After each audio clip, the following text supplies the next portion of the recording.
بسم اللہ الرحمن الرحیم۔ خراسان کا عقاب، اسلام کے نامور جنرل قتیبہ بن مسلم کی داستان جہاد، ایپیسوڈ 21۔ قتیبہ بن مسلم نے باغیوں کے خلاف جس انداز میں کارروائیاں کی تھیں، اس نے اسلام کے دشمنوں پر اس کی ہیبت ایک مرتبہ پھر طاری کر دی تھی۔ یہ اس کی اپنی ذہانت اور مردانگی تھی کہ فوج اور ہتھیاروں کی قلت کو خاطر میں نہ لاتا تھا۔ قتیبہ بن مسلم کے زیر کمان اس وقت 40,000 عرب افواج، کوفہ کے 7,000 سپاہی اور 7,000 موالی تھے، اور اس قلیل فوج سے جس کا ایک بڑا حصہ اسے خراسان کے نظم و نسق اور دفاع کے لیے مرو اور دیگر علاقوں میں چھوڑنا پڑتا تھا، اس نے بلخ سے لے کر دریائے جیحون تک اور پھر بخارا کی سرحد تک کا تمام علاقہ فتح کر کے اسلامی سلطنت میں شامل کر دیا تھا۔ اس کے علاوہ 2 مرتبہ اس نے اسلامی حکومت کے خلاف ہونے والی بغاوت کو بھی کچل کر رکھ دیا تھا۔ یہ دور اسلام کی تاریخ کا سنہری دور تھا، جب ایک طرف مسلمان افواج سندھ میں فتوحات حاصل کر رہی تھیں اور دوسری طرف اندلس میں مسلمان فتح کے جھنڈے گاڑ رہے تھے، جبکہ شمال کی جانب قتیبہ بن مسلم اسلامی ریاست کی حدود پھیلا رہا تھا۔ صحیح معنوں میں دور فاروقی کی یاد تازہ ہو گئی تھی۔ قتیبہ بن مسلم کو خراسان کا گورنر بنے زیادہ عرصہ نہیں ہوا تھا، لیکن اس نے اس تھوڑے سے عرصے میں ہی اپنی صلاحیتوں کا لوہا منوا لیا تھا۔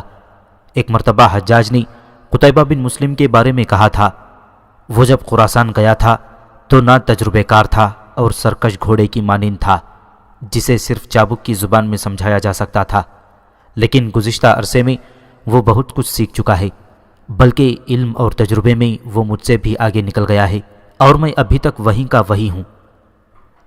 یہ الفاظ حجاج بن یوسف کے ہیں، جو کسی دوسرے آدمی کی تعریف بہت ہی کم کیا کرتا تھا۔ حجاج نے یہ الفاظ اپنے ایک نائب سے کہے تھے، وہ ان الفاظ میں قتیبہ بن مسلم کی تعریف کر رہا تھا۔ حجاج نے یہ الفاظ کہہ تو دیے، لیکن یہ تاریخ کے دامن پر اپنے نقوش چھوڑ گئے۔ اس سے ظاہر ہوتا ہے کہ حجاج بن یوسف کو قتیبہ بن مسلم کی صلاحیتوں پر کتنا بھروسہ تھا۔ جورجان اس دور میں ایک مشہور قلعہ تھا، جس کا والی فاریاب نام کا ایک شخص تھا، جو طبیعت کے لحاظ سے انتہائی مغرور اور بد دماغ شخص تھا، اور وہ کسی کو خاطر میں نہ لاتا تھا۔ وہ دور ہی قلعوں کا تھا۔ قلعے شہروں اور شہریوں کی بیرونی حملہ آوروں سے حفاظت کے لیے بھی بنائے جاتے تھے، اور صرف فوجی مقاصد کے لیے بھی، جس میں صرف فوج رہتی تھی، اور انہیں ہتھیاروں اور فوجوں کی خوراک وغیرہ کے ذخیرے کے لیے استعمال کیا جاتا تھا۔ اس کے علاوہ بعض قلعے صرف فوج کے اجتماع کے لیے بنائے جاتے تھے، جن کا مقصد صرف یہ ہوتا تھا کہ ضرورت پڑنے پر یہاں سے فوجی دستے اکٹھے کیے جا سکیں۔ ایسے قلعے عموماً سرحد کے قریب لیکن ریاست کے کچھ اندر جا کر بنائے جاتے تھے۔ ایسے کئی قلعوں کے کھنڈرات اب بھی موجود ہیں۔ اس دور میں ایک سے بڑھ کر ایک مضبوط اور وسیع قلعہ ملتا تھا، لیکن جورجان کا قلعہ خصوصی اہمیت کا حامل تھا۔ اس کی یہ اہمیت اس کے والی فاریاب کی وجہ سے تھی، جو صحیح معنوں میں ایک جنگجو حکمران تھا۔ اگرچہ وہ مغرور شخص تھا، لیکن جنگی مہارت میں کوئی اس کا ثانی نہیں تھا۔ جورجان کا قلعہ اگرچہ ناقابل تسخیر تو نہیں تھا، لیکن اس کو فتح کرنا بہت مشکل ضرور تھا۔ اس کی گلیاں بھول بھلیوں جیسی تھیں۔ اس قلعے میں آبادی بہت کم تھی، البتہ یہاں فوج کی ایک بہت بڑی چھاؤنی تھی۔ اس قلعے کا کچھ حصہ زیر زمین بھی تھا۔ اس زیر زمین حصے میں قلعے کا قید خانہ اور فوجیوں کے لیے بیرکیں موجود تھیں۔ اس قلعے کو ایک بلند پہاڑی پر تعمیر کیا گیا تھا، جس سے یہ قلعہ ناقابل تسخیر ہو گیا تھا۔ اس قلعے پر یلغار کے لیے پہاڑی پر چڑھنا پڑتا تھا، لیکن قلعے میں موجود فوج کے تیر اور بڑے بڑے پتھر جو اوپر سے پھینکے جاتے تھے، حملہ آوروں کو قلعے تک نہیں پہنچنے دیتے تھے۔ اس وقت قتیبہ بن مسلم نے قعنان، سیستان اور تالیقان جیسے علاقے فتح کر لیے تھے۔ اس کے علاوہ اس نے 2 مرتبہ بلخ اور تالیقان میں ہونے والی بغاوتوں کو دبا کر شمالی ریاستوں کے حکمرانوں کو اندر سے ہلا کر رکھ دیا تھا۔ اس نے گویا کفر کے دل میں ایک خنجر اتار دیا تھا۔ اس لیے خراسان کے ساتھ ساتھ موجود ریاستوں کی حفاظت، جن میں جورجان خاص اہمیت کا حامل تھا، ان لوگوں کے لیے غیر معمولی اہمیت کا مقام بن گیا تھا۔ اس قلعے کی اہمیت اس وجہ سے بھی تھی کہ اگر یہ قلعہ مسلمانوں کے قبضے میں چلا جاتا تو بخارا کا علاقہ 3 طرف سے مسلمانوں کے گھیرے میں آ جاتا، اور بخارا کے 3 طرف سے مسلمانوں کے گھیرے میں آنے سے دروان غزہ کو سوائے سمرقند کے کسی اور علاقے سے کمک نہیں مل سکتی تھی۔ اس قلعے میں رہنے والوں کا مذہب ہندو مت سے ملتا تھا، عقائد میں وہ افریقہ کے قبائل سے قریب تر تھے۔ وہ جادو اور شعبدہ بازی پر یقین رکھتے تھے اور بتوں اور مظاہر قدرت کو پوجتے تھے۔ قلعے میں ان کی ایک مذہبی عبادت گاہ بھی تھی جس کا پروہت ایک ادھیڑ عمر شخص تھا۔ اس کا اصل نام قلعے میں چند ایک لوگوں کے علاوہ کسی کو بھی معلوم نہیں تھا۔ اگرچہ وہ ادھیڑ عمر شخص تھا لیکن اس کی صحت سے لگتا نہیں تھا کہ وہ اتنا بوڑھا ہے۔ وہ عورت کے معاملے میں انتہائی سرد مزاج تھا۔ اس نے جوانی میں شاید ہی کبھی کسی عورت کو چھو کر دیکھا ہو۔ اس کی اپنی رائے یہ تھی کہ اس دنیا میں دولت، حکومت اور عورت ہی اصل فساد کی جڑ ہے۔ نوجوانی کی عمر میں اس نے ایک لڑکی کے ساتھ محبت کی تھی لیکن اس لڑکی نے اسے دھوکہ دے کر کسی اور آدمی کے ساتھ شادی کر لی۔ اس پر اس پروہت نے دل برداشتہ ہو کر اپنا آبائی شہر چھوڑ دیا اور وہ افغانستان سے ہوتا ہوا ہمالیہ کے سرد علاقے میں آ گیا۔ یہاں اس کی ملاقات ہندو یوگیوں اور سادھوؤں سے ہوئی تھی۔ اسے ان کے عقائد اور نظریات بہت پسند آئے، چنانچہ اس نے بھی ہندو یوگیوں کی طرح طرز زندگی اپنا لیا۔ اس سرد علاقے میں کئی سال یوگیوں کی طرح رہنے سے اس کے جذبات مر گئے۔ پھر ایک دن وہ ان پہاڑوں سے واپس اپنے علاقے کی طرف چل پڑا۔ 4-5 سال ادھر ادھر بھٹکنے کے بعد وہ جورجان کے علاقے میں پہنچ گیا۔ جس وقت وہ جورجان پہنچا اس کے تن پر ایک بھی کپڑا نہیں تھا۔ کچھ لوگوں نے اس پر ترس کھا کر قلعے کے مندر میں اس کے رہنے کا انتظام کر دیا۔ وہ بہت کم بولتا تھا۔ جب وہ بات کرتا تھا تو اس کی بات سے ذہانت جھلکتی تھی۔ اس بات کو سب لوگوں نے محسوس کیا۔ چنانچہ جب مندر کا پروہت مر گیا تو اسے اس کی جگہ مندر کا پروہت بنا دیا گیا۔ اب اس کی عمر 60 اور 70 سال کے درمیان تھی، لیکن اس کے چہرے اور جسم کے ڈول ڈال سے وہ کسی طرح بھی اتنی زیادہ عمر کا نہیں لگتا تھا، بلکہ اس کے چہرے پر بڑھاپے کے آثار نہیں تھے۔ اس کی آنکھوں میں جوانوں کی چمک سی تھی اور جسم کی ڈول ڈال بھی جنگجو سپاہی کی طرح تھی۔ چونکہ اس نے اپنی عمر کا ایک حصہ سادھوؤں کے درمیان گزارا تھا، اس لیے اس کے عقائد بھی ہندوؤں سے بہت کم ملتے تھے۔ وہ اپنے بارے میں ہندو سادھوؤں کی طرح ایک بات دہرا کر تعریفی کلمات ضرور کہتا۔ وہ اپنے بارے میں کہتا تھا کہ اس کا جسم دنیا کی لغویات اور عورت کے لمس سے پاک ہے، اس لیے وہ 100 سال تک بھی ایسا ہی صحت مند اور تنومند رہے گا۔ وہ یہ بھی کہتا تھا کہ انسان کی اصل پہچان اور شخصیت اس کی روح کی پاکیزگی سے ہوتی ہے۔ جو شخص اپنی روح کو پاک رکھے گا اس کا جسم کبھی بوڑھا نہیں ہوگا۔ اگرچہ وہ کسی خاص مذہب کا پیروکار نہیں تھا لیکن اپنے عقائد کے معاملے میں بہت کٹر تھا۔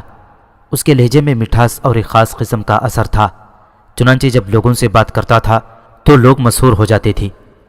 اس نے کسی دور میں اسلام کی بنیادی معلومات سے آگاہی بھی حاصل کر لی تھی، لیکن چونکہ اسلام کی تعلیم ہندو مت سے بالکل مختلف تھی اور ہندو مت اس کی ذات کا کسی حد تک ایک حصہ بن چکا تھا، اس لیے وہ اسلام کو اپنا اور اپنے نظریات کا دشمن سمجھتا تھا، اور یہی اس کی اسلام دشمنی کی سب سے بڑی وجہ تھی۔ یہ اور بات تھی کہ وہ دل سے اسلام کی عظمت کا معترف تھا۔ جب قتیبہ بن مسلم نے بخارا پر حملہ کیا تھا اس وقت اس کے ساتھ 40,000 کے قریب فوج تھی، جبکہ اس کے خلاف دروان خزاں نے 6 لاکھ کے قریب فوج اکٹھی کر لی تھی۔ اتنی بڑی فوج کے خلاف فتح کی توقع کسی کو بھی نہیں تھی، قتیبہ بن مسلم کو اور نہ ہی حجاج بن یوسف کو، لیکن پھر بھی قتیبہ بن مسلم نے بخارا کی فوج کے ساتھ ٹکر لی۔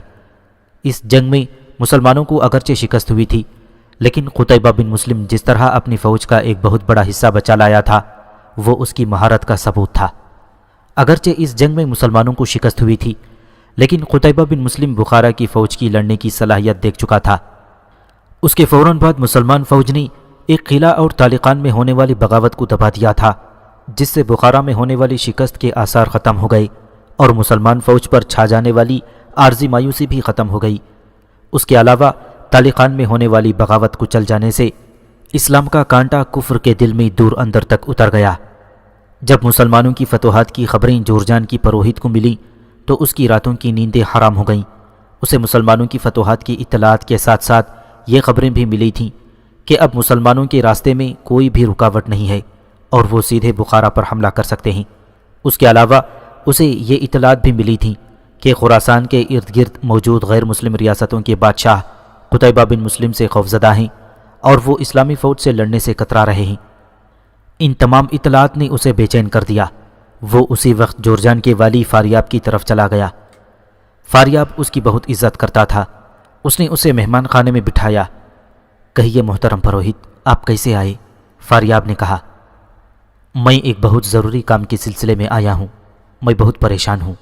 پروہت نے کہا، آپ نے خود آنے کی زحمت کیوں کی؟ مجھے بلا لیا ہوتا۔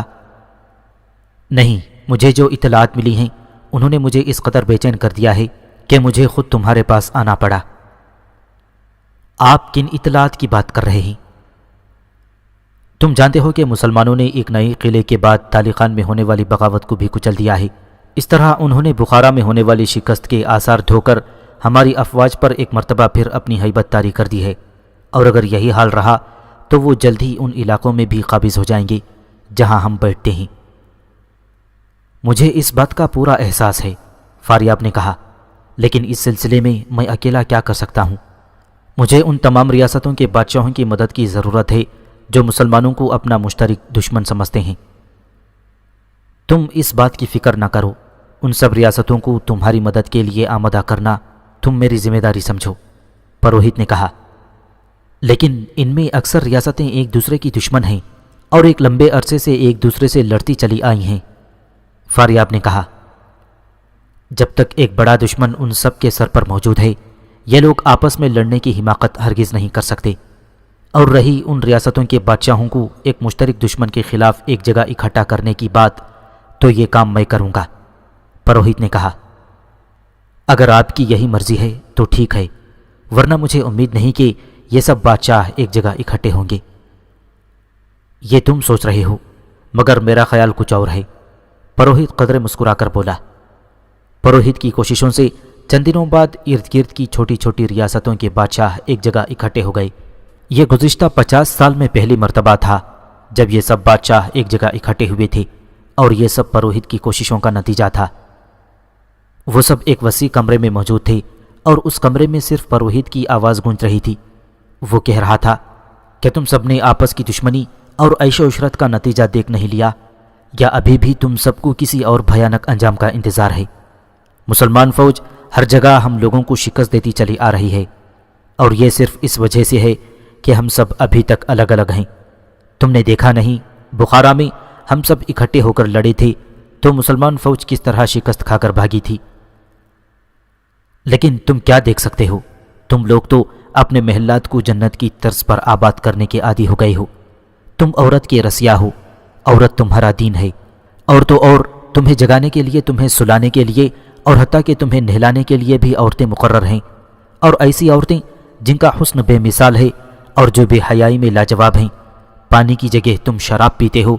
ان حالات میں مسلمان تمہیں کیوں نہ شکست دیں؟ مسلمان جو ان چیزوں کو چھو کر بھی نہیں دیکھتے، وہ مسلمان جو صرف بیوی کو بیوی کی جگہ دیتے ہیں، اور شراب سے تو وہ کوسوں دور بھاگتے ہیں۔ یہ نہ سمجھو کہ صرف چند ریاستوں کے بادشاہوں نے مسلمانوں سے شکست کھائی ہے، یہ شکست ہم سب کی شکست ہے۔ پھر وہ کچھ وقفے کے بعد بولا، ہم سب کی شکست تھی اسلام کے خلاف۔ اسلام کے خلاف جنگ کسی ایک فرد کی اکیلے کی جنگ نہیں ہے، یہ ہم سب کی جنگ ہے، جسے ہم سب کو اکیلا نہیں بلکہ اکٹھے ہو کر لڑنا ہے۔ جہاں کبھی ہماری عبادت گاہیں تھیں، ان علاقوں میں اب اذانیں گونج رہی ہیں۔ کیا یہ سب تمہاری غیرت کو جگانے کے لیے کافی نہیں؟ لیکن تم سب کو اس سے کیا؟ تمہیں مذہب سے کیا سروکار؟ تمہیں آپس کی لڑائی سے فرصت ملے تو تب تم مذہب کے دشمنوں کے خلاف کچھ سوچو گے۔ پروہت کہہ رہا تھا، اور اس کی روبدار شخصیت کے سامنے کسی کو کچھ کہنے کی جرت نہیں ہوئی تھی۔ اس نے پھر کہا، میں یہ دیکھ رہا ہوں کہ اگر یہی صورتحال رہی تو اس جگہ بھی جہاں ہم کھڑے ہیں ایک دن مسلمانوں کا قبضہ ہو جائے گا، اور تم لوگ کچھ بھی نہیں کر سکو گے۔ وقت آنے پر ہم یہ ثابت کر دیں گے کہ ہم مسلمانوں کو شکست دے سکتے ہیں۔ یہ کسی ریاست کے بادشاہ نے کہا تھا۔ لیکن تم صرف باتیں کرنے سے مسلمانوں کو شکست نہیں دے سکتے۔ مسلمانوں کو شکست دینے کے لیے کسی عملی قدم کی ضرورت ہے، پروہت نے کہا۔ ہم سب مل کر مسلمانوں کے خلاف لڑیں گے، اور اس وقت تک کم از کم آپس کی لڑائیاں بھول جائیں گے جب تک مسلمانوں کو شکست نہیں دے لیتے۔ فاریاب نے کہا تو سب اس کی تائید میں کچھ نہ کچھ کہنے لگے۔ قتیبہ بن مسلم کا ارادہ تھا کہ جیسے ہی سردیوں کا موسم ختم ہو وہ جورجان پر حملہ کر دے، لیکن اگر وہ جورجان کو فتح کرنے میں کامیاب ہو جاتا تھا تو بخارا کو 3 اطراف سے گھیر لیتا تھا، جس سے دروان غزہ کو کسی طرف سے مدد نہیں مل سکتی تھی سوائے سمرقند کے، اور سمرقند سے اسے مدد ملنے کی اول تو کوئی امید نہیں ہو سکتی تھی، کیونکہ اگر سمرقند سے اسے مدد ملتی تو سمرقند کا دفاع کمزور ہو جاتا، اور اس صورت میں اگر قتیبہ بن مسلم بخارا کو فتح کر لیتا تو سمرقند کی فتح اس کے لیے اتنا بڑا مسئلہ نہیں رہتا تھا۔ اگر اسے سمرقند سے مدد مل بھی جاتی تو وہ اتنی کم ہوتی کہ اسے مدد ملنا نہ ملنا ایک ہی بات تھی۔ جنگی نقطہ نظر سے قتیبہ بن مسلم کا یہ منصوبہ بہت اچھا تھا۔ اس نے اپنے سالاروں سے اس منصوبے پر مشورے لینے کے بعد حجاج کو اپنے منصوبے کی اطلاع دے دی۔ حجاج کو قتیبہ بن مسلم کا یہ منصوبہ بہت پسند آیا، لیکن وہ جورجان سے پہلے بخارا کی فتح کو ضروری سمجھتا تھا۔ چنانچہ اس نے ایک خط قتیبہ بن مسلم کے نام لکھوایا۔ اس خط میں اس نے لکھا تھا، اے مسلم کے بیٹے، تیرا منصوبہ بے شک بہت اچھا ہے۔ اس سے نہ صرف ہماری فتوحات کے لیے آسانیاں پیدا ہوں گی، بلکہ ہم سمرقند تک آسانی سے رسائی حاصل کر سکیں گے، لیکن میں اس منصوبے کے حق میں نہیں ہوں۔ میرا اپنا یہ خیال ہے کہ ہمیں بخارا پر پہلے حملہ کرنا چاہیے۔ اگر ہم بخارا کو فتح کر لیتے ہیں تو ارد گرد کی تمام چھوٹی ریاستیں مثلا جورجان وغیرہ خود بخود ہمارے پاس آ جائیں گی، اور ان کے بادشاہوں کے پاس ہمارے ساتھ صلح کرنے کے علاوہ کوئی چارہ نہیں رہے گا۔ لیکن اس کے برعکس اگر تم جورجان پر پہلے حملہ کرتے ہو تو اس صورت میں تمہیں پہلے جورجان میں ایک جنگ لڑنی پڑے گی، پھر تم بخارا پر حملہ کرو گے اور وہاں سے فارغ ہو کر ارد گرد کی ریاستوں پر حملہ کرو گے۔ اس طرح تم ان علاقوں کو آسانی سے فتح تو کر لو گے، لیکن ایسا کرنے کے لیے تمہیں ایک لمبا عرصہ درکار ہوگا، جبکہ میں اس حق میں ہوں کہ جس قدر جلد ہو سکے ہم بخارا کو فتح کرتے ہوئے پھر سمرقند تک پہنچیں۔ جہاں تک میں سمجھ پایا ہوں تیری یہ کوشش ہے کہ دروان قضا کو کسی قسم کی کوئی مدد نہ ملے تو اس کا انتظام خود کر سکتا ہے۔ تم ان ریاستوں پر اپنے چند چھاپا مار دستے تعینات کر دو جو جورجان سے ہوتے ہوئے بخارا جاتے ہیں، اس طرح دروان قضا کو کوئی مدد نہیں مل سکے گی۔ یہ خط قتیبہ بن مسلم کو ملا تو اسے حجاج کا مشورہ بہت پسند آیا۔ اس نے فوراً ہی اپنے سالاروں سے مشورہ کر کے اپنے منصوبے میں تبدیلی کر لی۔ اب اس کا ارادہ یہ تھا کہ وہ سیدھا بخارا پر حملہ کرے اور بخارا آنے والے تمام راستوں پر اپنے چھاپا مار دستے تعینات کر دے جو کسی بھی قسم کی کمک کو بخارا پہنچنے سے روکے۔ بظاہر یہ منصوبہ نہایت جامع قسم کا تھا، لیکن اس کی کامیابی کا انحصار اس بات پر تھا کہ قتیبہ بن مسلم کتنی جلد اور کتنی رازداری سے مسلمان فوج کو لے کر بخارا پہنچتا ہے۔ مسلمان فوج کا کوچ جس حد تک خفیہ ہونا تھا، فتح مسلمانوں سے اتنی ہی قریب آتی جانی تھی۔ ادھر قتیبہ بن مسلم بخارا پر حملے کی تیاریاں کر رہا تھا، ادھر جورجان میں مسلمانوں کے خلاف ایک نیا محاذ تیار ہو رہا تھا۔ اس محاذ کی کمان فاریاب کے پاس تھی، جبکہ اس کا کمانڈر اعلیٰ جورجان کا پروہت تھا۔ اگرچہ فوری طور پر یہ محاذ مسلمانوں کے خلاف عملی طور پر کچھ کرنے کے قابل نہیں تھا، لیکن مستقبل قریب میں یہ لوگ مسلمانوں کے لیے خطرہ بن سکتے تھے، اور قتیبہ بن مسلم اس نئے بننے والے محاذ سے بالکل بے خبر تھا۔ جورجان میں جو بادشاہ اکٹھے ہوئے تھے وہ ابھی جورجان میں ہی تھے، اور انہیں ابھی جورجان میں ہی رہنا تھا، کیونکہ وہ سب لوگ ابھی تک کسی متفقہ لائحہ عمل پر اتفاق نہیں کر سکے تھے، اور جب تک وہ کوئی متفقہ لائحہ عمل تیار نہیں کر لیتے اس وقت تک وہ مسلمانوں کے خلاف کچھ کرنے کے قابل نہیں تھے۔ اس دن بھی وہ اسی کمرے میں اکٹھے ہوئے تھے۔ یہ جورجان کی مذہبی عبادت گاہ کا ایک کمرہ تھا جو بہت حد تک خفیہ تھا۔ اس کے بارے میں پروہت اور چند ایک لوگوں کے علاوہ کسی کو بھی نہیں معلوم تھا، حتیٰ کہ فاریاب کو بھی نہیں۔ وہ چند دن پہلی مرتبہ یہاں آیا تھا، جبکہ پروہت اور عبادت گاہ کے پجاریوں نے اس طرح ظاہر کیا تھا کہ یہ عبادت گاہ کا ایک عام سا کمرہ تھا۔ البتہ اسے یہ یقین ضرور دلا دیا گیا تھا کہ اس کمرے میں ہونے والی گفتگو اس کمرے سے باہر ہرگز نہیں جائے گی۔ میدان جنگ کے معاملات کو دیکھنا میرا کام نہیں ہے، اور نہ ہی مجھے اس کا کوئی تجربہ ہے، پروہت کہہ رہا تھا۔ یہ کام آپ سب لوگوں کا ہے، مگر تم لوگ عیش و عشرت میں بدمست ہو۔ تم مذہب کی بات کو ایک طرف رکھ دو، یہ سوچو کہ اگر ہم سب لوگ شکست کھا جائیں تو کہاں جائیں گے؟ یا تو ہم مارے جائیں گے یا مسلمانوں کے قید خانوں میں ڈالے جائیں گے، اور اگر آزاد رہیں گے تو ہمیں اسلام قبول کرنا پڑے گا، اور وہ جو مسلمانوں کے خلاف لڑتے ہوئے مریں گے ان کی لاشیں سنبھالنے والا کوئی نہ ہوگا، وہ اسی طرح میدان میں پڑی گلتی سڑتی رہیں گی۔ ہماری بیٹیاں اور مائیں مسلمانوں کی ملکیت ہوں گی، اور وہ ان سے جس طرح کا سلوک چاہے کریں گی۔ پروہت کی آواز میں ایک اثر تھا جس نے وہاں موجود ہر شخص کے اندر ایک بے چینی پیدا کر دی تھی۔ ہمارے پاس دو راستے ہیں، پروہت کہہ رہا تھا۔ ایک یہ کہ ہم سب مل کر اپنی افواج اکٹھی کریں اور خراسان پر حملہ کر دیں، لیکن اس صورت میں ہماری کامیابی ناممکن ہے۔ مسلمانوں کی سلطنت بہت بڑی ہے، وہ کہیں نہ کہیں سے کمک منگوا کر ہمیں شکست دے لیں گے، اور دوسری صورت یہ ہے کہ ہم مسلمانوں سے صلح کر لیں اور ان کو ہر طرح سے اطمینان دلائیں کہ ہماری وفاداریاں ان کے ساتھ ہیں۔ لیکن اگر یہی کام کرنا ہے تو ہم اس جگہ اکٹھے کیوں ہوئے ہیں؟ کسی ریاست کے بادشاہ نے کہا۔ اس کی آواز میں ایک طرح کا غصہ تھا۔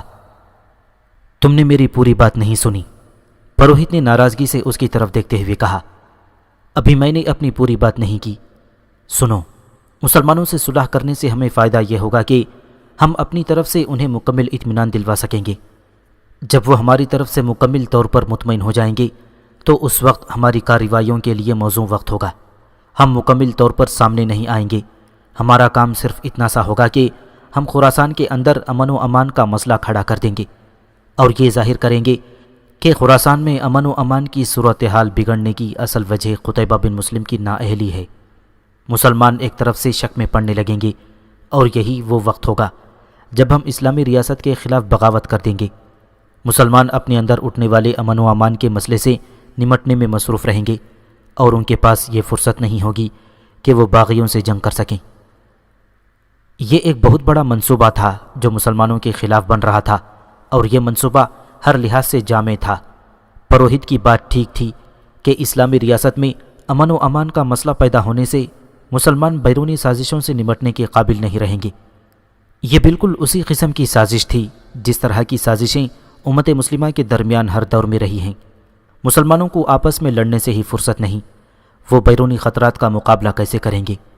کہیں شیعہ سنی فسادات ہیں، کہیں ذات پات کے چکر میں لڑائی ہو رہی ہے۔ ایک دوسرے کو کافر کہتا ہے، دوسرا پہلے کو۔ بات گالی گلوچ تک پہنچ جاتی ہے۔ ایک کے باپ کا گریبان دوسرے کے ہاتھ میں ہوتا ہے اور دوسرے کے باپ کی داڑھی پہلے کے ہاتھ میں۔ ایک دوسرے کی خوب پگڑیاں اچھالی جاتی ہیں۔ بات پھر بھی نہیں بنتی تو ایک بندوق لے کر آ جاتا ہے، دوسرے کے تمام خاندان کو قتل کر دیتا ہے اور خود یا تو پھانسی کے تختے پر چڑھ جاتا ہے یا پھر عمر بھر کے لیے سلاخوں کے پیچھے ہو جاتا ہے۔ اگر وہ گھر کا اکیلا کمانے والا ہوتا ہے تو اس کے بیوی بچے بھوکے مرتے رہتے ہیں۔ یہ بات بین الاقوامی میڈیا تک جاتی ہے، وہ اسے اس طرح پیش کرتے ہیں کہ یہ تمام اسلام کی تعلیمات ہیں، اور مسلمان جو آپس میں ہی ایک دوسرے کو نہیں بخشے کسی دوسرے کے ساتھ مخلص کیسے ہو سکتے ہیں؟ یہ آپس میں بھی خون خرابہ کرتے ہیں اور دنیا کے لوگوں کو بھی چین سے نہیں بیٹھنے دیتے۔ یہ سب لوگ دہشت گرد ہیں، اور اسلام کی تعلیمات بھی دہشت گردی ہی سکھاتی ہے، کیونکہ اسلام ہر مسلمان پر جہاد فرض کرتا ہے، جہاد جس کا مطلب ہی دہشت گردی ہے۔ اور ہمارے ملک کے بعض کم علم علماء بھی جہاد کو صرف لڑائی ہی کے پس منظر میں لیتے ہیں، جبکہ آج کل کے دور میں مسلمان کمزور ہیں اور بڑی طاقتوں سے نہیں لڑ سکتے۔ ان کا بڑی طاقتوں سے لڑنا جہاد نہیں، کم عقلی ہے۔ اس دور میں سب سے بڑا جہاد یہ ہے کہ ہم کمزور مسلمان امت کو طاقتور بنائیں، مگر یہ صرف اس وقت ممکن ہے جب ہم سائنس اور ٹیکنالوجی میں ترقی کریں، اور اس دور میں اصل جہاد بھی یہی ہے۔ مگر ہم سائنس اور ٹیکنالوجی میں ترقی کیسے کر سکتے ہیں؟ اس شعبے میں ترقی کے لیے تعلیم چاہیے، جسے مسلمان حکمران عام طبقے کی پہنچ سے دور کر کے صرف ایک خاص طبقے کی حد تک محدود کرتے جا رہے ہیں۔ اس صورت میں مسلمان جہاد کیسے کریں؟ ضرورت اس امر کی ہے کہ مسلم امت کو سائنس اور ٹیکنالوجی اور پھر معاشی اعتبار سے مضبوط بنایا جائے۔ جب مسلم امت ان تمام شعبوں میں طاقتور ہو جائے گی تو بیرونی بڑی طاقتوں سے اول تو لڑنے کی نوبت ہی نہیں آئے گی، اور اگر مسلمانوں کو لڑنا بھی پڑے گا تو وہ مکمل طور پر لڑنے کے اہل ہوں گے۔ اس وقت ایسا ہرگز نہیں ہوگا کہ افغانستان کی طرح تقریباً 79 سپاہیوں پر 50,000 فٹ کی بلندی سے بم گرا کر سینے پر تمغے سجائے جائیں گے، اور نہ ہی اسلام کو کوئی دہشت گرد مذہب کہہ سکے گا، اور نہ ہی کوئی نہتوں پر بم گرا کر نہتوں کو دہشت گرد ٹھکرا سکے گا۔ جورجان میں پروہت فاریاب کے محل میں موجود تھا۔ فاریاب نے اسے اپنے خاص کمرے میں بلا لیا تھا۔ کہیے محترم بزرگ، آپ کیسے ہیں؟ فاریاب نے پوچھا۔ میں تم سے کچھ ضروری باتیں کرنا چاہتا ہوں، پروہت نے کہا۔ کہیے، آپ مجھ سے کیا باتیں کرنا چاہتے ہیں؟ کیا تم نے کبھی سوچا کہ قتیبہ بن مسلم کو ہمارے اندر کی ایک ایک بات کیسے معلوم ہو جاتی ہے؟ اس کے جاسوس ہمارے درمیان موجود ہیں۔ بالکل، اگر وہ ہمارے درمیان جاسوس بھیج سکتا ہے تو ہم اپنے جاسوس اس کے ارد گرد کیوں نہیں پھیلا سکتے؟ آپ کی بات بالکل بجا ہے محترم پروہت، لیکن اس میں ایک قباحت ہے، اور وہ یہ کہ ہم جس منصوبے پر کام شروع کرنے جا رہے ہیں اس میں کامیابی کا تقاضا یہ ہے کہ ہم کوئی ایسا قدم نہ اٹھائیں جس سے مسلمان ہمارے خلاف بدظن ہوں۔ اگر ہم وہاں اپنے جاسوس بھیجتے ہیں تو کسی ایک جاسوس کے پکڑے جانے سے بھی ہمارا تمام منصوبہ دھرے کا دھرا رہ جائے گا۔ فاریاب نے کہا، اس احتیاط کے پیش نظر میں نے وہاں پہلے سے موجود اپنے ایک جاسوس کو بھی واپس بلا لیا ہے اور دیگر ریاستوں کے حکمرانوں کو بھی یہی مشورہ دیا ہے۔ فاریاب نے مزید کہا۔ فاریاب کی بات پروہت کو پسند آئی اور وہ اس کی بات سن کر مسکرانے لگا۔ وہ مسکراتے ہوئے بولا، تمہارا یہ قدم واقعی نہایت دانشمندانہ ہے۔ ہمیں واقعی کوئی ایسی حرکت نہیں کرنی چاہیے جو مسلمانوں کو ہم سے بدظن کر دے یا ان کے دل میں ہمارے خلاف شکوک پیدا کر دے۔ ہمیں اپنے منصوبے پر کام کا آغاز جلدی ہی کرنا چاہیے۔ فاریاب نے کہا، تم ٹھیک کہتے ہو، زیادہ دیر ہمارے لیے نقصان کا باعث بھی ثابت ہو سکتی ہے۔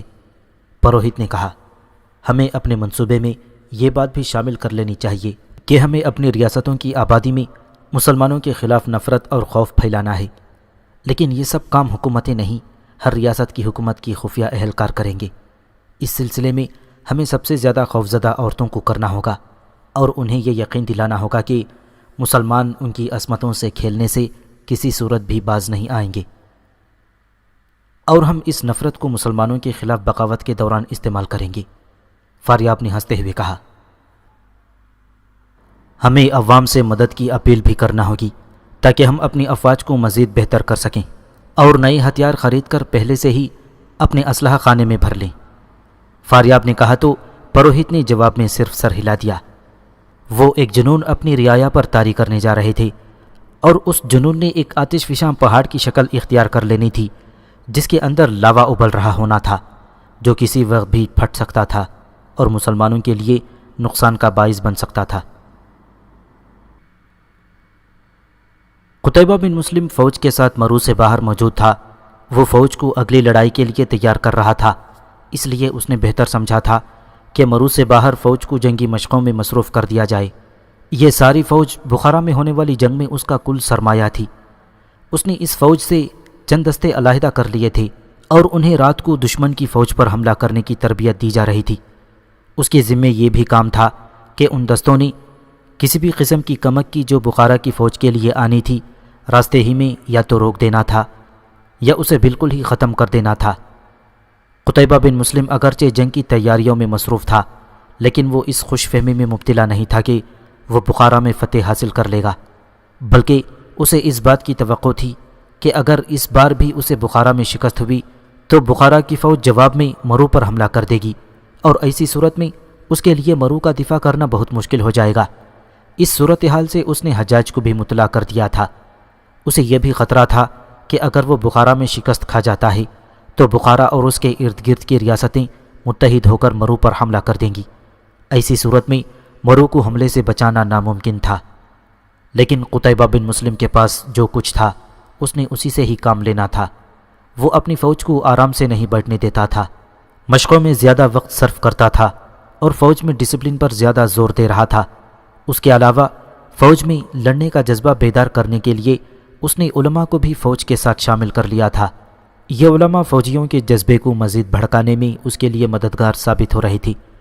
وہ فوجوں کو جنگ کی غرض و غایت سے بھی آگاہ کرتے رہتے تھے، اگرچہ اس کی فوج کو ان سب چیزوں کی ضرورت نہیں تھی، کیونکہ اس کی فوج ایک لمبے عرصے سے غیر مسلموں کے خلاف لڑتی چلی آ رہی تھی۔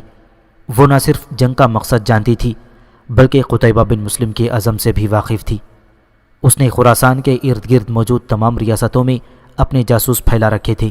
ان علاقوں میں موجود مظلوم اور ظلمت سے اکتائے ہوئے لوگ بھی اس کے لیے جاسوسی کر رہے تھے۔ ان میں سے بعض لوگ ایسے بھی تھے جو اس کے جاسوسوں کو پکڑوا بھی دیتے تھے، لیکن قتیبہ بن مسلم ان تمام باتوں کے باوجود ان علاقوں میں ہونے والی ہر طرح کی سرگرمیوں سے واقف تھا۔ مرو سے کچھ دور قتیبہ بن مسلم فوج کے ساتھ جنگی مشقوں میں مصروف تھا۔ ادھر بخارا میں مسلمانوں سے فیصلہ کن جنگ کے لیے تیاریاں زور و شور سے جاری تھیں۔ قتیبہ بن مسلم ان تیاریوں سے واقف تھا، اس لیے بھی وہ جلد از جلد بخارا پر حملہ کرنا چاہتا تھا۔ دروان خزاں کے محل میں اعلیٰ حکام اور فوج کی اعلیٰ افسران کا اجلاس ہو رہا تھا۔ اس اجلاس میں دروان خزاں کی فوج کا سپہ سالار کہہ رہا تھا، آج تک ہم نے کبھی مرو پر حملے کی نہیں سوچا۔ یہ پہلا موقع ہے کہ ہم مرو اور خراسان پر حملے کی تیاریاں کر رہے ہیں، لیکن جہاں تک میری اطلاعات کا تعلق ہے تو مجھے یہ معلوم ہوا ہے کہ ہماری یہ تیاریاں قتیبہ بن مسلم سے پوشیدہ نہیں ہیں۔ وہ ہماری ایک ایک حرکت پر نظر رکھے ہوئے ہے۔ اس کی ایک ہی وجہ ہے کہ اس کے جاسوس نہ صرف ہمارے درمیان موجود ہیں بلکہ بہت زیادہ چالاک بھی، اور میں یہ بات بھی پورے یقین کے ساتھ کہہ سکتا ہوں کہ اس اجلاس میں بھی اس کے 1 یا 2 جاسوس ضرور موجود ہوں گے۔ مسلمانوں کے جاسوس اس علاقے کی غریب آبادیوں میں پناہ لے سکتے ہیں۔ فوج کا ایک افسر بولا، یہ آبادیاں بہت چھوٹی چھوٹی ہیں اور یہاں کی آبادی بھی زیادہ نہیں ہے، ہم کیوں نہ ان آبادیوں کو ہی ختم کر دیں؟ اس طرح کم از کم مسلمان جاسوسوں کے لیے کچھ مشکلات ضرور پیدا ہوں گی، لیکن اس کا ہمیں کیا فائدہ ہوگا؟ الٹا یہ بات ہمارے لیے نقصان کا باعث ثابت ہوگی اور ہمارے اپنے لوگوں کو ہم سے متنفر کر دے گی، دروان خزاں نے کہا۔ وہ پھر بولا، ہمیں ایسے اقدامات کرنے چاہیے کہ مسلمان جاسوس پکڑے جا سکیں، کیونکہ آپ لوگ یہ بھی جانتے ہیں کہ انہی آبادیوں کے لوگ ہمارے لیے مخبری بھی کرتے ہیں اور وہ کئی مسلمان جاسوسوں کو پکڑوا بھی چکے ہیں۔ ہمیں مسلمان جاسوسوں کو پکڑنا ہے، اپنی آبادی کو ختم نہیں کرنا۔ اگر ایک بھی مسلمان جاسوس ہمارے ساتھ لگ جائے تو اس سے ہم دوسرے جاسوسوں کے بارے میں معلومات اکٹھی کر سکتے ہیں، دروان خزاں نے کہا۔ ہمیں مسلمانوں کے خلاف جنگ میں عوام کی بھی مدد کی ضرورت ہے، اس لیے محترم دروان خزاں نے ٹھیک کہا ہے کہ ہمیں لوگوں کو اپنا دشمن بنانے کے بجائے انہیں مدد کے لیے آمادہ کرنا ہے۔ لوگوں کے دلوں میں ہماری گزشتہ فتح کا کچھ اثر ابھی تک باقی ہے اور اسی لیے وہ مکمل طور پر ہماری مدد کر رہے ہیں، دروان خزاں کے وزیر نے کہا۔ لوگوں میں یہ تاثر بھی عام پایا جاتا ہے کہ مسلمانوں سے فیصلہ کن جنگ صرف محترم دروان خزاں ہی کر سکتے ہیں، اور انہیں اس جنگ میں محترم دروان خزاں کی فتح کی مکمل امید ہے۔ اسی لیے لوگ اپنے زیورات اور روپیہ پیسہ حکومت کو عطیات کی صورت میں دے رہے ہیں تاکہ مسلمانوں کے مقابلے میں بہترین فوج تیار ہو سکے۔ یہ وہ دن تھے جب سردیوں کا زور ٹوٹ رہا تھا، پہاڑوں سے برف پگھلنا شروع ہو گئی تھی، اس لیے دریائے جیہون میں پانی کی مقدار کافی زیادہ ہو گئی تھی۔ موسم جنگ کے لیے سازگار ہوتا جا رہا تھا۔ بخارا میں ایک نئی قسم کی سرگرمی دیکھنے میں آ رہی تھی۔ لوگ فوج کے لیے اناج اور خوراک وغیرہ اکٹھی کر رہے تھے۔ اس کے علاوہ بھیڑ بکریوں کے ریوڑ بھی اکٹھے کیے جا رہے تھے۔ ہتھیاروں اور گھوڑوں کی خرید و فروخت بڑھ گئی تھی۔ ان سب چیزوں کو کوچ کی صورت میں بخارا کی فوج کے ساتھ جانا تھا۔ یہ ایک سیل بیکران تھا جو خراسان پر حملے کی تیاریاں کر رہا تھا۔ ان سب باتوں سے قتیبہ بن مسلم بھی آگاہ تھا، اس لیے وہ اپنی فوج کو جلد از جلد تیار کرنے میں مصروف تھا، اور پھر ایک دن اس نے فوج کو بخارا کی طرف کوچ کرنے کا حکم دے دیا۔ قتیبہ بن مسلم نے فوج کو بخارا کی طرف کوچ کا حکم تو دے دیا تھا، لیکن وہ آنے والے حالات سے اچھی طرح واقف تھا۔ اس کے پاس 40,000 سے 45,000 کا لشکر تھا، جبکہ اسے ملنے والی اطلاعات کے مطابق بخارا میں اس وقت تقریباً 2 سے 6 لاکھ کے درمیان فوج موجود تھی۔ قتیبہ بن مسلم کی کوشش تھی کہ وہ بخارا تک اپنی فوج کو اس طرح لے جائے گا کہ دشمن کو اس وقت اس کے آنے کی خبر ہو جب وہ بخارا کا محاصرہ کر رہا ہو۔ چنانچہ اپنی فوج کے کوچ کو خفیہ رکھنے کے لیے اس نے 2 اقدامات کیے تھے۔ ایک یہ کہ فوج رات کو کوچ کر کے اور دن کو کسی جگہ آرام کرے، جبکہ دوسرا اقدام یہ تھا کہ وہ فوج کو عام راستے سے ہٹا کر لے جا رہا تھا۔ اس کا کوچ بہت تیز تھا، وہ اپنے مقصد میں کافی حد تک کامیاب ہو چکا تھا۔ دروان خزاں کو مسلمان فوج کی آمد کی اطلاع اس وقت ملی جب مسلمانوں کا لشکر قلعے سے چند منزلیں دور تھا۔ اب اگر دروان خزاں کو مسلمان لشکر کے آنے کی اطلاع مل بھی جاتی تو اس سے مسلمانوں کو کوئی خاص فرق نہیں پڑتا تھا۔ اب وہ ارد گرد کے علاقوں سے اپنی فوج نہیں اکٹھی کر سکتا تھا اور نہ ہی کسی سے مدد طلب کر سکتا تھا۔ البتہ ایک بات کا قتیبہ بن مسلم کو ضرور احساس تھا، اور وہ یہ کہ اگر وہ بخارا کے قلعے کا محاصرہ کرتا تھا اور محاصرہ طول پکڑ جاتا تھا تو اس صورت میں دروان خزاں کو کہیں سے مدد مل سکتی تھی۔ اس خطرے کے پیش نظر قتیبہ بن مسلم نے اپنی فوج کے کچھ دستے بخارا کی طرف آنے والے راستے پر دور بھیج دیے تاکہ وہ کسی بھی قسم کی امدادی دستوں کو پریشان کر سکیں۔ اس نے یہ احتیاط اس لیے کی تھی کیونکہ اس کو اطلاعات ملی تھیں کہ فاریاب جو کہ جورجان کا حکمران تھا، طالقان اور چند اور چھوٹی چھوٹی ریاستوں کی حکمرانوں کے ساتھ مل کر مسلمانوں کے خلاف بغاوت کرنے کا ارادہ رکھتا ہے۔ قتیبہ بن مسلم کی کوشش یہ تھی کہ وہ بخارا کا محاصرہ نہ کرے بلکہ دروان قضا سے کھلے میدان میں جنگ ہو۔ محاصرہ کرنے کی صورت میں محاصرہ طول پکڑ سکتا تھا۔ قتیبہ بن مسلم کی یہ خواہش دروان قضا نے خود ہی پوری کر دی تھی۔ جب مسلمان فوج بخارا کے قریب پہنچی تو انہوں نے بخارا کی فوج کو قلعے سے باہر صف آرا پایا۔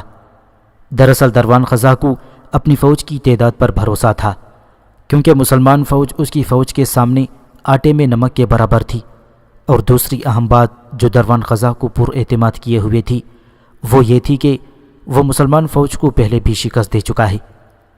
اس کے علاوہ اسے ایک اور برتری حاصل تھی، وہ یہ تھی کہ اس کی فوج کی پشت پر قلعہ تھا، اس وجہ سے اس کی فوج پر پشت سے حملہ نہیں کیا جا سکتا تھا۔ اس کے علاوہ اس کی فوج تازہ دم تھی، جبکہ مسلمان فوج مسلسل سفر کرتی چلی آ رہی تھی، اس لیے وہ تھکی ہوئی بھی تھی۔ قتیبہ بن مسلم چاہتا تھا کہ اپنی فوج کو تھوڑا آرام دے، لیکن مسلمان فوج کے صف آرا ہوتے ہی دروان قضا نے اپنی فوج کو حملے کا حکم دے دیا۔ قتیبہ بن مسلم کو اس بات کی پہلے سے ہی توقع تھی، اس لیے مسلمان فوج حملہ روکنے کے لیے تیار تھی۔ دروان قضا کی فوج کا حملہ شدید ترین تھا، اس کے علاوہ فوج کی تعداد کی کمی مسلمانوں کے لیے پریشان کن تھی، لیکن ان سب باتوں کے باوجود مسلمان فوج نے نہ صرف دروان قضا کی فوج کا حملہ روکا، جس کی صورت ہلہ بول دینے کی سی تھی، بلکہ اس کی فوج کو پیچھے بھی دھکیل دیا۔ اس کے بعد قتیبہ بن مسلم نے اپنی فوج کو تھوڑا پیچھے ہٹا لیا۔ اس دن رات تک اس کے علاوہ کوئی معرکہ نہ ہوا۔ اگلے دن دونوں فوجیں ایک بار پھر آمنے سامنے آ گئیں۔ اس مرتبہ قتیبہ نے اپنی فوج کی ترتیب بدل دی تھی، جبکہ بخارا کی فوج اسی ترتیب میں موجود تھی۔ اس دن جنگ کا آغاز مسلمانوں کی طرف سے کیا گیا، اور مسلمان فوج کے ایک دستے نے بخارا کی فوج پر حملہ کیا، لیکن یہ حملہ شدید نہیں تھا، اور مسلمان دستہ اس طرح واپس آ گیا جیسے اس نے جلد بازی میں یا غلطی سے حملہ کر دیا ہو۔ اس دستے کا سالار وقی تھا جو بنو تمیم کا سردار تھا۔ اس حملے سے یہ بھی لگتا تھا کہ مسلمان فوج بخارا کی فوج سے خوفزدہ ہو گئی ہے۔ اس بات کو دروان قضا نے محسوس کر لیا تھا، اس لیے اس نے مسلمان فوج پر کھلا حملہ کروا دیا۔ یہ حملہ بھی گزشتہ دن کی طرح ہلہ ہی تھا۔ اس بار مسلمان فوج دروان قضا کے اس حملے کا مقابلہ نہ کر سکی اور آہستہ آہستہ پیچھے ہٹنے لگی۔ مسلمان فوج پیچھے کو ہٹ رہی تھی، لیکن اس کا انداز بھاگنے والا نہیں تھا، بلکہ مسلمان دستے ایک نظم اور تنظیم میں پیچھے ہٹ رہے تھے۔ مسلمان فوج پیچھے ہٹنے کے ساتھ ساتھ پھیل بھی رہی تھی۔ اس بات کو نہ تو دروان قضا محسوس کر سکا، نہ ہی اس کے جرنیل۔ جب بخارا کی فوج قلعے سے باہر چند میل دور آ گئی تو اچانک پشت سے حملہ ہو گیا۔ یہ حملہ چند مسلمان دستوں نے کیا تھا۔ اس حملے کے ہوتے ہی مسلمان دستے جو پھیل رہے تھے اندر کو دباؤ ڈالنے لگے۔ اس طرح بخارا کی فوج مسلمان فوج کے گھیرے میں آ گئی تھی۔ پشت سے ہونے والے حملے نے ان میں خوف و ہراس پھیلا دیا تھا۔ اس کے علاوہ مسلمان فوجیوں نے پشت سے حملہ ہوتے ہی شور مچانا شروع کر دیا تھا کہ ان کے لیے مدد آ گئی ہے۔ ان تمام باتوں نے اگرچہ بخارا کی فوج میں خوف و ہراس پیدا کر دیا تھا، لیکن ان کی تعداد بہت زیادہ تھی۔ پھر بھی مسلمان فوج نے انہیں سنبھلنے کا موقع ہی نہ دیا، اور رات تک بخارا کی فوج شکست کھا چکی تھی۔ اس جنگ میں بخارا کی فوج کا بہت جانی نقصان ہوا تھا۔ یہ جنگ قتیبہ بن مسلم کی جنگی مہارت کا منہ بولتا ثبوت تھی۔ اس نے جس طرح اپنی فوج کو لڑایا تھا وہ اسی کا خاصہ تھا۔ اس نے اس جنگ میں اپنی مخصوص جنگی چال کو کامیابی سے آزمایا تھا۔ اس نے پہلے دن کی جنگ کے بعد رات کو فوج سے کچھ دستے علیحدہ کر کے چھپا دیے تھے۔ ان دستوں کے لیے حکم یہ تھا کہ جب تک ان کو قتیبہ کی طرف سے حکم نہ ملے وہ اسی جگہ چھپے رہیں، اور جو ہی حکم ملے بخارا کی فوج پر پشت سے حملہ کر دیں۔ اگلے دن جب جنگ شروع ہوئی تو قتیبہ بن مسلم نے دروان قضا کو یہ احساس دلوانے کے لیے کہ مسلمان فوج اس کی کثیر تعداد فوج سے خوفزدہ ہیں، ایک چھوٹا سا حملہ کروایا، اور اس کے دستے نے اس کے حکم کے مطابق حملہ کر دیا۔ جب مسلمان فوج پر حملہ ہوا تو قتیبہ بن مسلم نے مسلمان فوج کو اس طرح پیچھے ہٹانا شروع کر دیا جیسے وہ دروان قضا کی فوج کے حملے کے دباؤ سے پیچھے ہٹ رہے ہیں۔ اس کے ساتھ ساتھ اس نے اپنی فوج کو پھیلانا شروع کر دیا تاکہ بخارا کی فوج کو ضرورت پڑنے پر گھیرا جا سکے۔ ایسا کرنا سوچنے کی حد تک تو ٹھیک تھا، لیکن عملی طور پر بہت مشکل تھا، اور اپنی فوج کے ساتھ ایسا قتیبہ جیسی صلاحیتوں کا حامل شخص ہی کر سکتا تھا۔ جب بخارا کی فوج قلعے سے دور نکل آئی تو قتیبہ نے اپنے چھپے ہوئے دستوں کو حملے کا حکم دے دیا۔ پشت سے ہونے والے حملے نے بخارا کی فوج کو خوفزدہ کر دیا، اور پھر مسلمان فوج کے گھیراؤ نے رہی سہی کسر پوری کر دی۔ اس کے بعد جو کچھ ہوا وہ بخارا کی فوج کا قتل عام تھا۔ زندہ وہی رہا جس نے یا تو ہتھیار ڈال دیے یا پھر رات کے اندھیرے کا فائدہ اٹھا کر بچ نکلا۔ اس جنگ میں دروان خزاں شدید زخمی ہوا تھا۔ وہ زخمی حالت میں اپنے بیٹے کے ساتھ بھاگ نکلا۔ اس جنگ میں دروان خزاں کی شکست کے بعد بخارا سلطنت اسلامیہ میں شامل ہو گیا۔ قتیبہ بن مسلم نے یہاں مسلمان عمال مقرر کیے، اور شہر میں امن و امان قائم کرنے کے بعد اس نے اپنی فوج کو کوچ کا حکم دے دیا۔ اب اس کی منزل جورجان اور اس کے ارد گرد کی چھوٹی چھوٹی ریاستیں تھیں، جن کے بارے میں اسے اطلاعیں ملتی رہتی تھیں کہ یہ سب مل کر مسلمان سلطنت کے خلاف بغاوت کے لیے تیاریاں کر رہے ہیں۔ قتیبہ کو ملنے والی اطلاعات کے مطابق اس بغاوت کا رواں دواں فاریاب اور ایک پروہت تھا۔ فاریاب جو کہ جورجان کا حکمران تھا، اس پروہت کے اکسانے پر بغاوت پر آمادہ تھا۔ اس بغاوت میں اس کے ساتھ بلخ اور تالیخان کے حکمران بھی شامل تھے۔ اس کے علاوہ انہوں نے کابل کے حکمران سے مدد کی درخواست کی تھی، جو اس نے قبول کر لی تھی۔ قتیبہ بن مسلم نے بخارا سے کوچ کے بعد ایک مقام پر پڑاؤ کر لیا اور اپنے بھائی عبد الرحمن بن مسلم کو 12,000 کی فوج دے کر روانہ کر دیا۔ اس کو قتیبہ بن مسلم نے یہ حکم دیا تھا کہ وہ ابھی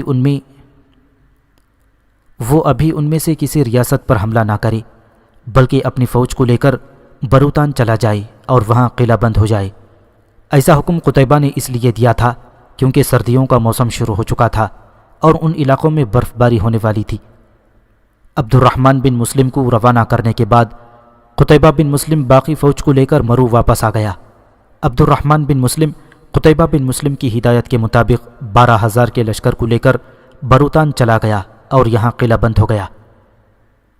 کچھ عرصے بعد ان علاقوں میں برف باری شروع ہو گئی، اور یہ موسم ایسا تھا کہ اس موسم میں ان علاقوں میں فوج کشی ممکن نہیں تھی۔ ان حالات کا فائدہ اٹھاتے ہوئے ان علاقوں کے حکمرانوں نے مسلمان حکومت کے خلاف بغاوت کر دی اور یہاں موجود مسلمان عمال کو نکال دیا۔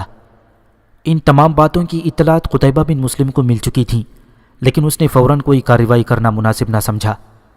موسم سرما کے ختم ہوتے ہی اس نے عبد الرحمن بن مسلم کو حکم بھیجا کہ وہ ان علاقوں پر حملہ کر دے۔ عبد الرحمن نے اس کے حکم کے مطابق ان ریاستوں پر حملہ کر دیا۔ اس کے علاوہ اس نے نیشاپور کی طرف سے بھی ریاستوں پر حملہ کروا دیا۔ اس طرح ان ریاستوں پر بیک وقت کئی اطراف سے حملہ ہو گیا۔ اس کا نتیجہ یہ ہوا کہ باغیوں کی فوجیں مسلمانوں کا مقابلہ نہ کر سکیں اور ان کو شکست ہو گئی۔ باغی حکمرانوں نے دوبارہ قتیبہ سے صلح کی درخواست کی، جسے اس نے جزیہ کے عوض منظور کر لیا۔ اس کے فوراً بعد عبد الرحمن بن مسلم نے سمنگان کا علاقہ فتح کر کے اسلامی سلطنت میں شامل کر دیا۔